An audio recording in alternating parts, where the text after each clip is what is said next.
Good morning everyone. आजच्या या व्हिडिओमध्ये आपण बघणार आहोत लिव्हिंग वर्ल्ड. जो तुमच्या लिव्हिंग वर्ल्डचा चॅप्टर आहे त्याच्यामध्ये लिव्हिंग ऑर्गॅनिझम्सची स्टडी करत आहोत.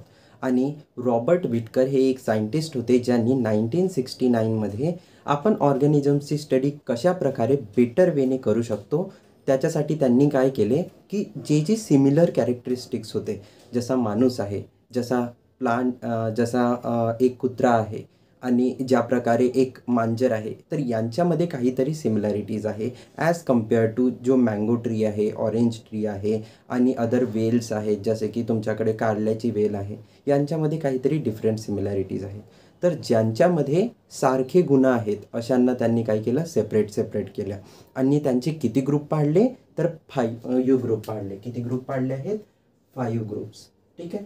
तर हे जे 5 ग्रुप्स आहेत या ग्रुप्सना त्यांनी म्हटलं, काय म्हटलं? किंगडम. काय म्हटलं? किंगडम. 5 ग्रुप आणि 5 ग्रुपला काय म्हटलं त्यांनी? किंगडम. तर त्यांनी 5 किंगडम्स सिस्टम दिली आहे. कशासाठी? क्लासिफिकेशनसाठी. तर जेव्हा पण रॉबर्ट विटकरने कोणती क्लासिफिकेशन दिली, तर 5 किंगडम क्लासिफिकेशन दिली. म्हणजे की ह्या लिव्हिंग वर्ल्ड्स जो लिव्हिंग ऑर्गॅनिझम्स आहेत त्यांनी किती पार्टमध्ये डिवाईड केलं, तर 5 पार्टमध्ये. पहिला जो त्याच्यामध्ये आपल्याला काय करायचे आहे, त्या 5च्याही गोष्टींची स्टडी करायची आहे. म्हणून सर्वात आधी आपण ते 5 जे किंगडम्स आहेत त्यांची नावं लिहूया. तर किंगडम्समध्ये काय, फर्स्ट जो किंगडम होता त्यांनी नाव दिलं मोनेरा. काय नाव दिलेलं आहे? मोनेरा. फर्स्ट किंगडमचं नाव काय? मोनेरा. फर्स्ट किंगडमचं नाव मोनेरा. सेकंड जो किंगडम आहे त्यांना नाव दिलेलं आहे प्रोटिस्टा. काय नाव मिळालेलं आहे? प्रोटिस्टा. सेकंड किंगडमला नाव काय दिलं? प्रोटिस्टा. आधी आपण यांची डिटेलमध्ये स्टडी करू, बट आता सर्वात आधी आपण त्यांची नावं आठवण करून घेऊया, जेणेकरून आपण जेव्हा पण स्टडी करून आपल्याला वाटणार की हे परिचित नावं आहेत म्हणून. पहिल्या किंगडमचं नाव मोनेरा, सेकंड किंगडमचं नाव प्रोटिस्टा. थर्ड किंगडमचं नाव बघा. काय आहे थर्ड किंगडमचं नाव? फंगी. काय आहे थर्ड किंगडमचं नाव? फंगी. थर्ड किंगडमचं नाव काय आहे? फंगी. थर्ड किंगडमचं नाव काय आहे? फंगी. फोर्थ किंगडमचं नाव काय आहे? तर फोर्थ किंगडमचं नाव आहे ॲनिमेलिया. ॲनिमेलिया. फोर्थ किंगडमचं नाव काय? ॲनिमेलिया. फोर्थ किंगडमचं नाव काय? ॲनिमेलिया. ॲनिमेलियावरून ॲनिमल्स आठवत असतील, तर जितके पण काही ॲनिमल्स आहेत ते कशामध्ये येतात? Under kingdom Animalia. तर फोर्थ किंगडम कोण झाला? ॲनिमेलिया. आणि फिफ्थ कोण राहणार? जर हे ॲनिमेलिया आहेत तर हे काय राहणार? प्लांटी. काय राहणार? प्लांटी. तर पहिला मोनेरा, दुसरा प्रोटिस्टा, तिसरा फंगी, चौथा ॲनिमेलिया, पाचवा प्लांटी. असे किती किंगडम्स दिले त्यांनी? 5 किंगडम्स सांगितले आपल्याला. बट हे 5 किंगडमची स्टडी आपण कशा प्रकारे करू शकतो हे आपण डिटेलमध्ये बघणार आहोत. त्याच्या आधी लक्षात द्या, 2011मध्ये किंवा 2011मध्ये एक सेन्सस झाला. सेन्सस म्हणजेच काय? जे तुमच्या घरी येतात आणि नाव नोंदणी करतात त्याला सर्वे म्हणतात. त्याच प्रकारचा सर्वे कशासाठी झाला? ह्या लिव्हिंग ऑर्गॅनिझम्सचा सर्वे झाला आणि त्याला आपण काय म्हणतो? सेन्सस म्हणतो. तर ह्या सेन्ससमध्ये जो की 2011मध्ये झालेला आहे, त्यामध्ये काय पता चालला आपल्याला की जितकी पण सृष्टी आहे त्या सृष्टीवर 8,70,00,000 किती? 8,70,00,000 इतके आपल्याकडे काय आहेत? स्पीसीज आहेत. 8,70,00,000 किती आहेत? 8,70,00,000 इतके स्पीसीज आहेत. आता या स्पीसीजला आपण काय करणार आहोत? या 5 कॅटेगरीमध्ये डिवाईड करणार आहोत आणि या ग्रुप्सला आपण काय म्हणतो? किंगडम. तर मी पहिल्या गोष्टीला काय म्हणणार? Kingdom Monera. Kingdom Monera. दुसऱ्या गोष्टीला काय वाचणार? Kingdom protista. Kingdom protista. तिसऱ्या गोष्टीला काय वाचणार? किंगडम फंगाय. किंगडम फंगाय. चौथ्या गोष्टीला काय वाचणार? Kingdom Animalia. Kingdom Animalia. पाचव्या गोष्टीला काय वाचणार? Kingdom Plantae. काय वाचणार? Kingdom Plantae. इतकी गोष्ट समजली? पक्का. आता आपण काय करूया? समोर वाढूया आणि यांनाच डिटेलमध्ये शिकूया. तर बघा, ही गोष्ट मी इथेच राहू देते आणि ही गोष्ट मिटवत आहे, बट तुम्हाला ही गोष्ट सर्वच्या सर्व गोष्टी नोट करायच्या आहेत बुकवर. तर आपण पहिला पार्ट हा इतका शिकलेलो आहोत. बघा, जे पण लिव्हिंग ऑर्गॅनिझम्स होते, काय होते? Living organisms. याला मी इथून मिटवून देत आहे. ठीक आहे. लिव्हिंग ऑर्गॅनिझम्स आहेत आपल्याकडे. काय आहेत? Living organisms. तर जे लिव्हिंग ऑर्गॅनिझम्स असतील हे सर्वच्या सर्व काय राहतात? वेगवेगळ्या राहू शकतात. आता यांच्यामधनं काही असे लिव्हिंग ऑर्गॅनिझम्स आहेत ज्यांच्याकडे काय आहे, न्यूक्लियस आहे. दोन प्रकारचे लिव्हिंग ऑर्गॅनिझम्स राहतील. सर्व पूर्ण एक लिव्हिंग ऑर्गॅनिझम्स म्हटलं आपण नाही, जे पण ग्रोथ करतात, जे पण जे काय करतात, ईट करू शकतात, ज्यांची ग्रोथ होते, जे मल्टिपल्स होतं म्हणजे एकापासून दोन होतात, त्यांना आपण काय म्हणतो, लिव्हिंग ऑर्गॅनिझम. आता हे सर्वच्या सर्व लिव्हिंग ऑर्गॅनिझम्सला आपण दोन कॅटेगरीमध्ये डिवाईड करू शकतो. असे लिव्हिंग ऑर्गॅनिझम्स ज्यांच्याकडे काय आहे, न्यूक्लियस आहे. काय आहे, न्यूक्लियस इज प्रेझेंट. असे ऑर्गॅनिझम ज्यांच्याकडे काय आहे, न्यूक्लियस प्रेझेंट आहे. Nucleus is present. आणि दुसरे कोणते राहतील, न्यूक्लियस इज अब्सेंट वाले. तर न्यूक्लियस इज प्रेझेंट वाले जे राहतील ना, काय, न्यूक्लियस इज प्रेझेंट, तर ज्यांच्याकडे न्यूक्लियस आहे त्यांना आपण काय म्हणतो, युकॅरियोटिक ऑर्गॅनिझम. काय म्हणणार, युकॅरियोटिक ऑर्गॅनिझम. युकॅरियोटिक ऑर्गॅनिझम. आणि ज्यांच्याकडे न्यूक्लियस नाही अशांना काय म्हणतो, ज्यांच्याकडे न्यूक्लियस काय आहे, अब्सेंट आहे. Nucleus is absent. अब्सेंट असणे म्हणजे त्यांच्याकडे अवेलेबल आहे का न्यूक्लियस, नाही. जर एखादा ऑर्गॅनिझम्स आहे आणि याच्याकडे काय आहे, न्यूक्लियस आहे, तर याला काय म्हणणार मी, युकॅरियोट. आणि जर याच्याकडे न्यूक्लियस नाही तर यांना काय म्हणणार मी, प्रोकॅरियोट. ज्यांच्याकडे न्यूक्लियस नाही त्यांना काय म्हणणार, प्रोकॅरियोट. तर न्यूक्लियस इज अब्सेंट, तर यांना काय म्हणू शकतो मी, प्रोकॅरियोट्स. काय म्हणणार, प्रोकॅरियोट्स. ठीक आहे. तर दोन प्रकारचे, एक युकॅरियोट, दुसरे कोणते, प्रोकॅरियोट्स. आता बघा, हे जे प्रोकॅरियोट्स आहेत ना, हे सर्वच्या सर्व काय राहतात, फक्त युनिसेल्युलर राहतात. युनिसेल्युलर म्हणजे एकतर एकपेशीय. किती सेल्सपासनं ते ऑर्गॅनिझम्स बनलेले आहेत. तर आपण बघितलं ज्यांच्याकडे न्यूक्लियस आहे, कोणते ऑर्गॅनिझम ज्यांच्याकडे न्यूक्लियस आहे असे ऑर्गॅनिझम्स काय आहेत, कोणते कोणते ऑर्गॅनिझम्स एका शेलपासनं बनलेले आहेत. किती शेलपासनं बनलेले आहेत, एका शेलपासनं. तर एका शेलपासनं बनलेल्या असलेल्या ऑर्गॅनिझम्सला आपण युनिसेल्युलर ऑर्गॅनिझम्स म्हणतो. आणि ज्यांच्याकडे न्यूक्लियस आहेत ते एकापेक्षा जास्त सेल्सपासनं पण बनले राहू शकतात. काय राहू शकतात, एकापेक्षा जास्त सेल्सपासनं बनले राहू शकतात. तर यांना आपण काय म्हणतो, मल्टीसेल्युलर ऑर्गॅनिझम. कोणते ऑर्गॅनिझम्स, मल्टीसेल्युलर ऑर्गॅनिझम, म्हणजे एकापेक्षा जास्त सेल्सने बनलेल्या राहतील. बट जेव्हा त्यांनी बघितलं असे ऑर्गॅनिझम ज्यांच्याकडे न्यूक्लियस नाही, न्यूक्लियस आहे का त्यांच्याकडे, नाही आहे, तर असे ऑर्गॅनिझम्स फक्त काय राहतात, युनिसेल्युलर. काय राहतात, युनिसेल्युलर. म्हणजे सर्वच्या सर्व ऑर्गॅनिझम्सकडे काय राहणार, फक्त एकच सेल राहणार. किती सेल राहणार, फक्त एकच सेल. कोणत्या ऑर्गॅनिझम्सकडे, जे प्रोकॅरियोटिक्स आहेत, म्हणजे ज्यांच्याकडे न्यूक्लियस नाही आहे. म्हणजे मी काय म्हणू शकतो याला, वन सेल. किती सेल आहे त्यांच्याकडे, वन सेल.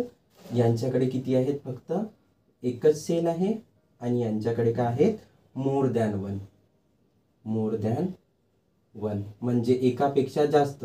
तर त्याच्यामध्ये 2 पण राहू शकतात, 3 पासनं बनलेले, 4 पासनं बनलेले, म्हणजे फक्त एकापेक्षा जास्त राहिल्या पाहिजे. मग त्यांना काय माहिती चाललं की हे जे मल्टीसेल्युलर ऑर्गॅनिझम्स आहेत ना, ते काय झाले, त्यांना आपण पुन्हा डिवाइड करू शकतो. हे असे ऑर्गॅनिझम्स आहेत की कोणत्या कोणत्या ऑर्गॅनिझम्सकडे काय राहणार, सेल वॉल राहणार. काय राहणार, सेल वॉल राहणार. तर असे काही ऑर्गॅनिझम्स आहेत ज्यांच्याकडे सेल वॉल आहे. सेल वॉल काय आहे, प्रेझेंट आहे. तर याच्यामध्ये पण दोन टाईप. एक जे ऑर्गॅनिझम्स राहतील त्यांच्याकडे काय राहणार, सेल वॉल इज प्रेझेंट. काय राहणार, सेल वॉल प्रेझेंट राहणार. काय राहणार, सेल वॉल प्रेझेंट राहणार. सेल वॉल प्रेझेंट आहे. सेल वॉल काय असते बघा, हा जो सेल असते ना, हा सेल आहे. काय आहे, सेल आहे.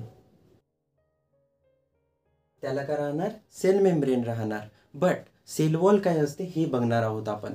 तर सेल वॉल काय राहते, ज्या प्रकारे तुमचे रूम असूनही तुमच्या साईडला काय राहते, एक वॉल राहते आणि आपण त्याला काय म्हणतो, कंपाऊंड. त्याच प्रकारे एक आणखी एक काय राहते, याच्या भोवती कोटिंग राहते. तर ही जर कोटिंग आहे तर हिलाच काय म्हणतो आपण, सेल वॉल म्हणतो. ज्या प्रकारे तुमची एक वॉल राहते, तुमच्या घराचे वॉल असून सुद्धा पुन्हा एक वॉल राहते, प्रोटेक्टिव्ह मेम्ब्रेन राहते, तशाच प्रकारे सेल्समध्ये पण दुसरी एक मेम्ब्रेन मिळते आपल्याला, आपण त्याला काय म्हणतो, सेल वॉल म्हणतो. म्हणजे ज्याच्या भोवती सेल मेम्ब्रेन पण राहणार आणि सेल वॉल पण राहणार अशा सेल्सला आपण काय केला, एका कॅटेगरीमध्ये काढला. आणि जर सेल वॉल अब्सेंट असेल तर त्यांना एका कॅटेगरीमध्ये काढला. सेल वॉल इज अब्सेंट, काय राहणार याच्यामध्ये, सेल वॉल अब्सेंट राहणार. तर ही काय झाली, एक दुसरी कॅटेगरी झाली. तर बघा मग त्याच्यानंतर काय मिळालं की जे जे सेल वॉल ज्यांच्यामध्ये प्रेझेंट आहे असे ऑर्गॅनिझम्स काय करू शकतात, स्वतःच्या अन्न स्वतः तयार करू शकतात. काय करू शकतात, स्वतःच्या अन्न स्वतः तयार करू शकतात. तर असे काही ऑर्गॅनिझम्स होते ज्यांच्याकडे सेल वॉल होती आणि ते काय करत होते, स्वतःच्या अन्न स्वतः तयार करत होते. अशा ऑर्गॅनिझम्सला आपण काय म्हणतो, प्लांटी. काय म्हणणार, प्लांटी.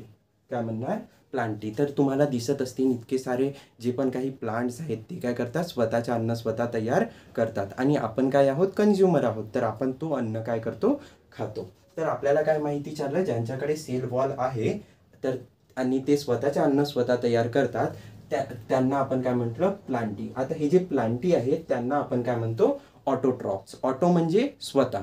तर स्वतः काय करतात, ते स्वतःच्या अन्न स्वतः तयार करतात, म्हणून त्यांना आपण काय म्हणतो, ऑटोट्रॉफ्स. काय म्हणतो, ऑटोट्रॉफ्स. आणि याला आपण काय म्हणणार, ऑटोट्रॉफिक. असे जे स्वतःचे अन्न स्वतः तयार करू शकतात. मग हे स्वतःचे अन्न स्वतः तयार करतात का, नाही. तर यांना काय म्हणणार आपण, हेटेरोट्रॉपिक. कोणता, हेटेरोट्रॉपिक. हेटेरोट्रॉपिक. हेटेरोट्रॉपिक. हे स्वतःचे अन्न स्वतः तयार करू शकतात का, नाही तयार करू शकत, कारण यांच्याकडे सेल वॉलच अब्सेंट आहे. सेल वॉल यांच्याकडे प्रेझेंट आहे ना. तर हे स्वतःचे अन्न स्वतः तयार करू शकतात. हे करतात का, नाही, म्हणून यांना हेटेरोट्रॉपिक. तर हे पण करत नाही, तर आपण यांना पण काय म्हणणार, हेटेरोट्रॉपिक. हेटेरोट्रॉपिक. यांना पण काय म्हणलं आपण, हेटेरोट्रॉपिक. तर यांना आपण नाव काय दिलेलं आहोत बेटा, यांना नाव दिलेलं आहोत आपण ॲनिमेलिया. काय नाव दिलेलं आहोत, ॲनिमेलिया. तर तुम्हाला मिळालं असेल की ज्यांच्याकडे सेल वॉल अब्सेंट आहे त्यांना आपण काय म्हणतो, ॲनिमेलिया. असे सेल्स ज्यांच्याकडे सेल वॉल आहे का, नाही. तर ते कोणत्या किंगडममध्ये येतील, त्या ऑर्गॅनिझम्स, ॲनिमेलिया. त्याच्यानंतर ज्यांच्याकडे सेल वॉल असून ते स्वतःच्या अन्न स्वतः तयार करत नाही अशांना आपण काय म्हणतो, फंगी. काय म्हणणार, फंगी. मग अशी ऑर्गॅनिझम्स ज्यांच्याकडे काय आहे, सेल न्यूक्लियस तर आहे बट ते एकाच शेलपासून बनलेले आहेत. तर अशांना आपण काय म्हणतो, प्रोटिस्टा. अशा किंगडम्सच्या ग्रुपला आपण काय म्हटलं, प्रोटिस्टा. काय म्हटलं, प्रोटिस्टा. तर या किंगडमला नाव काय मिळालं, प्रोटिस्टा. अशा सेल्सचा ग्रुप, अशा ऑर्गॅनिझम्सचा ग्रुप जे फक्त एका शेलपासून बनलेले आहेत आणि त्यांच्याकडे न्यूक्लियस प्रेझेंट आहे, अशा सेल्सना आपण प्रोकॅरियोट्स म्हटलं. काय म्हटलं, प्रोटिस्टा म्हटलं. आणि असे ऑर्गॅनिझम्स जे काय आहेत, युनिसेल्युलर आहेत, ज्यांच्याकडे न्यूक्लियस प्रेझेंट नाही, अशा आपण ग्रुपला काय म्हटलं, मोनेरा. काय म्हटलं, मोनेरा. तर याच्यावरनं आपल्याला काय माहीत चाललं की जे लिव्हिंग ऑर्गॅनिझम्स आहेत त्यांना आपण दोन कॅटेगरीमध्ये डिवाइड करू शकतो. फर्स्ट जे राहणार त्यांच्यामध्ये न्यूक्लियस अब्सेंट राहणार, आणि असे जे ग्रुप्स आहेत ते काय राहतात, प्रोकॅरियोट्स राहतात. म्हणजे ते फक्त काय आहेत, यांना आपण प्रोकॅरियोट्स म्हणतो. आणि ज्यांच्याकडे न्यूक्लियस प्रेझेंट राहते त्यांना आपण युकॅरियोट्स म्हणतो. युकॅरियोट्सला मी दोन कॅटेगरीमध्ये डिवाइड करू शकतो, युनिसेल्युलर आणि मल्टीसेल्युलर. म्हणजे एक सेलपासून बनलेले आणि काय, एकापेक्षा जास्त सेल्सपासून बनलेले. जर एक सेलपासून बनलेले आहेत तर त्या ग्रुपला, पूर्णच्या पूर्ण ग्रुपला मी नाव दिलं प्रोटिस्टा. बट जे सेकंड नंबरचे आहेत ते काय आहेत, मल्टीसेल्युलर. आता असा एक ग्रुप जो मल्टीसेल्युलर आहे त्यांच्यामध्ये सेल वॉल काय राहू शकते, प्रेझेंट पण राहू शकते आणि सेल वॉल अब्सेंट पण राहू शकते. तर असा एक ग्रुप जो मल्टीसेल्युलर आहे तर त्याला मी काय म्हटलं, ॲनिमेलिया. किंवा जेव्हा त्याच्याकडे सेल वॉल प्रेझेंट नव्हती. बट जर सेल वॉल प्रेझेंट आहे तर तो काय करू शकते, स्वतःचे अन्न स्वतः तयार करू शकते. बट कोणी जे राहणार ज्यांच्याकडे सेल वॉल प्रेझेंट नाही बट ते स्वतःचे अन्न स्वतः तयार करतात का, नाही, तर त्यांना काय म्हणतो आपण, हेटेरोट्रॉपिक. आणि हे जे हेटेरोट्रॉपिक आहेत, जे सेल वॉल प्रेझेंट आहे त्यांना आपण नाव काय दिलेलं आहे, फंगी. आणि असे सेल वॉल प्रेझेंट असलेले ऑर्गॅनिझम जे काय करतात, जे स्वतःचे अन्न स्वतः तयार करू शकतात त्यांना आपण काय म्हटलं, प्लांटी. ठीक आहे. आणि जे काय करते, आता हा सर्वचा सर्व पार्ट झाला. आता हा वाला पार्ट बघूया. जे न्यूक्लियस का आहे, ज्यांच्याकडे अब्सेंट आहे, ज्यांच्याकडे न्यूक्लियस नाही, आणि जे काय आहेत प्रोकॅरियोट्स आहेत. तर प्रोकॅरियोट्स जे राहतील ते म्हणजेच काय, त्यांच्याकडे न्यूक्लियस का आहे, अब्सेंट आहे, न्यूक्लियस प्रेझेंट आहे का नाही. तर त्यांना आपण काय म्हणतो, ते फक्त युनिसेल्युलर असतात. ते मल्टीसेल्युलर असतात का नाही, एकापेक्षा जास्त सेलपासनं बनलेले नसतात. आणि अशा किंगडमला आपण काय म्हटलं, किंगडम मोनेरा. आता आपल्याला बघायचे आहे हे काय आहेत, हे स्वतःचे अन्न स्वतः तयार करत नाही. हे स्वतःचे अन्न स्वतः तयार करतात आणि हे स्वतःचे अन्न स्वतः तयार करत नाही. मग हे दोन काय करत असतील, तर हे काय करतात, हे तर एक तर ऑटोट्रॉपिक पण राहू शकतात, म्हणजे याच्यामधले काही जीव आहेत जे काय करतात, स्वतःचे अन्न स्वतः तयार करतात.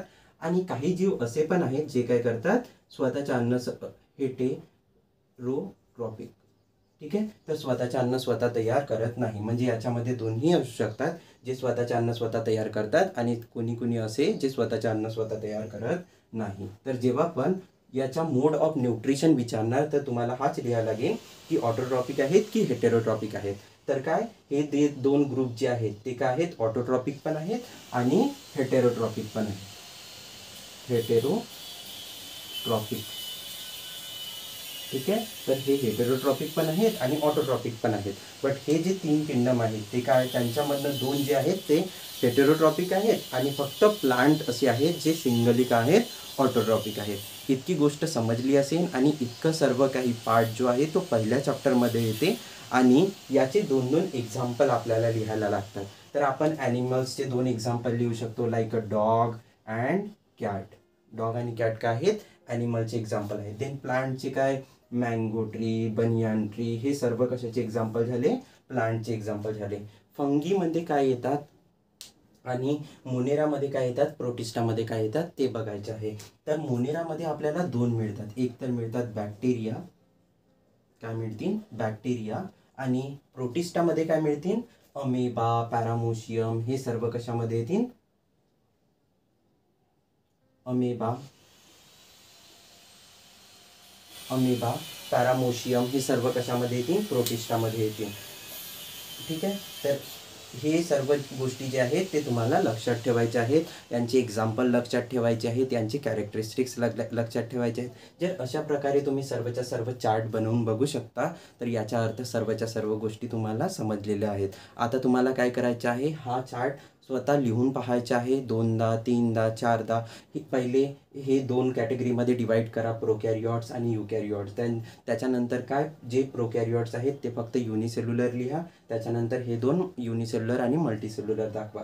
त्याच्यानंतर याला डिवाईड करा सेल वॉल आणि सेल वॉल नाहीमध्ये. मग ज्यांच्याकडे सेल वॉल आहे ते कोण, फंगी आणि प्लांटी, आणि ज्यांच्याकडे नाही आहे ते ॲनिमेलिया. मला वाटते तुम्हाला इतका पार्ट समजला असेल आणि आपण आता समोर पण अशाच प्रकारे स्टडी करूया, ज्याने की